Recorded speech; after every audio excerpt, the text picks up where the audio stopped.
Hello, everyone. Welcome to your weekly tech update, the show that explores the newest, coolest, and craziest side of tech available on the interwebs. I'm your tech enthusiast, Ray McNeil. Coming up on the program today, SpaceX's first Starship launches on an epic test flight and doesn't make it very far. Star Trek Strange New Worlds' first Season 2 trailer promises Klingons and Kirk.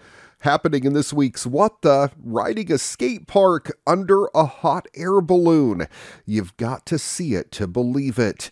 And of course, we'll wrap up the program with this week's Moment of Joy. All that and a whole lot more coming up on today's edition of your weekly tech update. Next.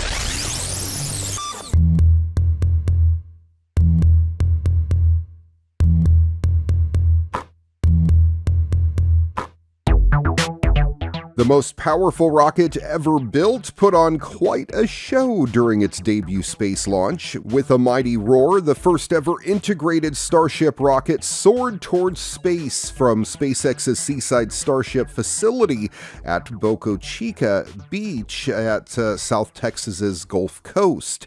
That was at 9:33 a.m. on April 20th. It was a spectacular and surreal sight. The 934-foot tall Starship, the biggest and most powerful rocket ever built, rose off Starbase's orbital launch mount atop a pillar of flames generated by its 33 first-stage Raptor engines. Starship kept climbing in defiance of its tremendous bulk, its shiny stainless steel body reflecting the morning sun.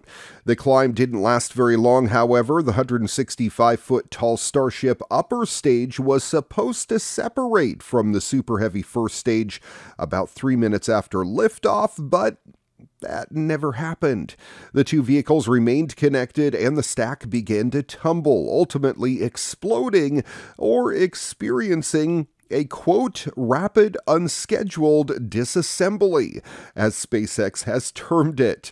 I love it. Just under 4 minutes after launch that happened. The destruction was intentional, ordered after Starship experienced those first problems. The vehicle experienced multiple engines out during the flight test, lost altitude, and began to tumble. The flight termination system was commanded on both the booster and the ship, SpaceX wrote in an update a few hours after flight.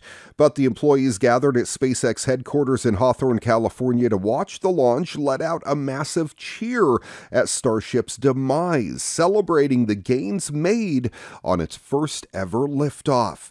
The giant vehicle reached a maximum altitude of 24 miles, according to the data on SpaceX's launch webcast. To get this far is amazing, SpaceX's Kate Tice said during the webcast.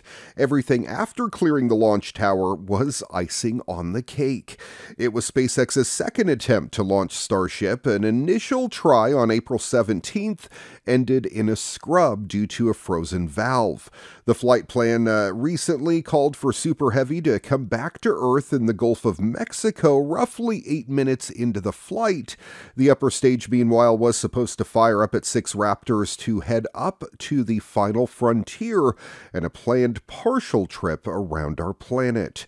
The goal was to get Starship to a maximum altitude of about 145 miles, then bring it barreling back into Earth's atmosphere for a trial-by-fire re-entry, ending with a hard splashdown in the Pacific Ocean not far from the Hawaiian island of Kauai. That would have been about 90 minutes after liftoff.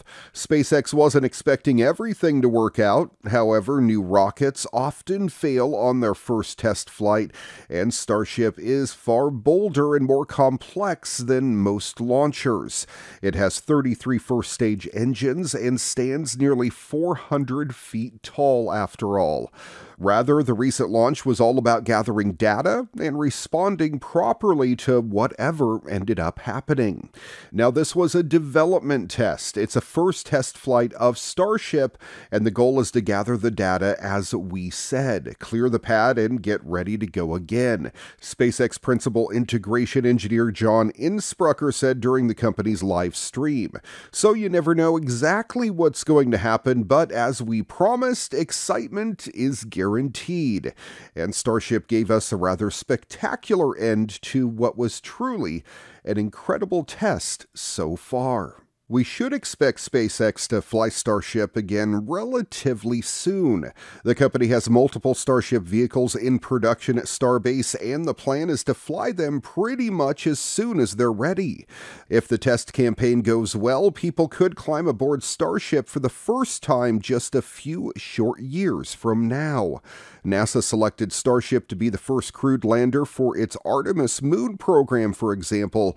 The SpaceX vehicle will put astronauts down near the lunar South Pole on the Artemis 3 mission, which is targeted to launch in 2025 or thereabouts.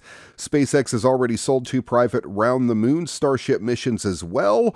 Target launch dates for those 2 private moon missions have not yet been announced, but they and all of Starship's other envisioned future flights are a little closer to reality now that the huge vehicle has actually gotten off the ground.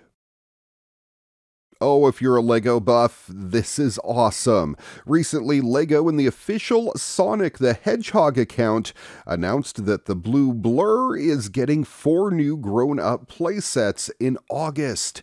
The 4 new LEGO sets are Sonic's Green Hill Zone Loop Challenge, Tails Workshop and Tornado Plane, Amy's Animal Rescue Island, and Sonic's Speed Sphere Challenge. Introducing the new LEGO Sonic collaboration featuring the iconic Blue Hedgehog, Sonic. Ooh, hey, make sure to mention how amazing my sets are. Please don't interrupt me. My bad. C is Sonic. DJs. Yes, and... Eats chili dogs. Yep, and uses the speed sphere to go really fast. Hi. What? I think you need to emphasize how fast I am. I said you went really fast. Yeah, but I go really, really fast. You want me to say really, really fast? Actually, say really, really, really fast. C is the speed sphere goes really, really, really... Ooh, could you add awesome before speed sphere? Any other requests? Nah, you're doing great.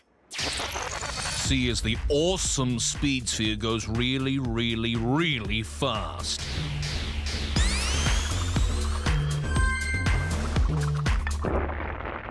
Yeah! Visit Sonic's fast friend Tails in his workshop with his iconic tornado plane. Time to do the barrel roll, Tails. Ho-ho-ho! Now let's head to Amy Rose's Animal Rescue Island. Amy with her trusty hammer. Hey Sonic. Yes, Mr. Sky Voice? If you're really so fast, try and beat me to the Green Hill Zone Loop Challenge. Yes, gotcha, Sonic. Who's fast now? Now we can take our time admiring this nice loop-de-loop and nice ring bit. Turn around. How did you get in here? I told you, I'm really, really, really fast. And I am really, really, really upset! Snubbed from the product reveal ad, am I, rodent? You'll regret this too, LEGO Company! Well, oh boy, here we go.